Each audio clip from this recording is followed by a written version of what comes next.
अरविंद केजरीवाल ने चखा अपनी ही गोली का स्वाद, लोकसभा में खाया गच्चा। दिल्ली की असली सरताज केंद्र सरकार। केजरीवाल को पूरे विपक्ष का भी नहीं मिला साथ, पूरी मुहिम हुई बेकार। कांग्रेस का साथ भी नहीं बचा पाया इलाज। दिल्ली के बिल पर कांग्रेस में दो फाड़, एक बार फिर टूटेगी पार्टी। नंबर गेम में जीती बीजेपी, क्या करेंगे केजरीवाल? दिल्ली का असली सरताज कौन है, केंद्र सरकार या फिर राज्य सरकार? इसको लेकर लंबी कानूनी लड़ाई और अदालतों के चक्कर काटने के बाद अब लोकतंत्र के सबसे बड़े मंदिर में मामला आ गया है, जहां से अरविंद केजरीवाल के हाथ शून्य लगेगा। क्योंकि लोकसभा से लेकर राज्यसभा तक जो गणित है उसमें पूरे विपक्ष का साथ मिलने के बाद भी अरविंद केजरीवाल हार की कगार पर ही खड़े हैं। बल्कि यूं कहिए कि हार उनका मुकद्दर है। खास बात यह है कि अब पूरा विपक्ष भी उनके साथ नहीं है। कांग्रेस का साथ तो मिला, लेकिन अब भी कई कांग्रेसी नेता विरोध कर रहे हैं। कांग्रेस नेता संदीप दीक्षित ने कहा, दिल्ली का जो दर्जा है उस हिसाब से इस अध्यादेश को पास होना चाहिए, जिसमें कोई गलत बात नहीं है। अगर दिल्ली को शक्ति देनी है तो इसे पूरा राज्य बनाएं। ये अध्यादेश उन्हीं शक्तियों का बंटवारा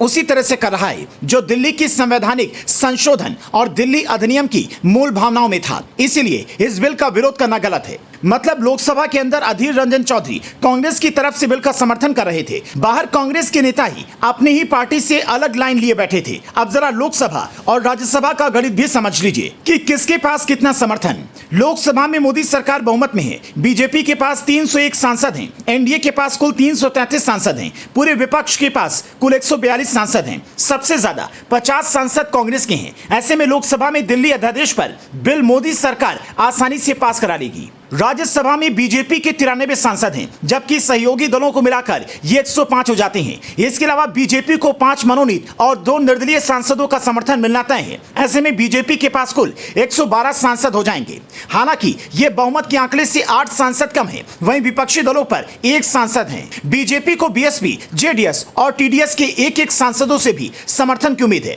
हालांकि इसके बावजूद बीजेपी को बीजेडी और वाईएसआर कांग्रेस के समर्थन की जरूरत है। दोनों के राज्यसभा 9 सांसद हैं और दोनों ही दलों ने बिल पर केंद्र सरकार का समर्थन करने का फैसला किया है। ऐसे में बीजेपी को आसानी से बहुमत मिल जाएगा। इसलिए आम आदमी पार्टी विपक्षी पार्टियों का समर्थन हासिल करने के लिए मशक्कत कर रही थी। उसे उम्मीद थी कि सबको अगर इकट्ठा कर लिया तो शायद कुछ बात बन जाए। गृह मंत्री अमित शाह ने संसद में बिल पेश होने से पहले कहा, हमारे संविधान ने सदन को संपूर्ण सत्ता दी है दिल्ली राज्य के लिए कोई कानून लाने की। उन्होंने कहा कि सर्वोच्च न्यायालय अपने फैसले के पैरा 6, 95 और 164F में स्पष्ट किया है कि संसद दिल्ली संघ राज्य क्षेत्र के लिए कोई भी कानून बना सकता है।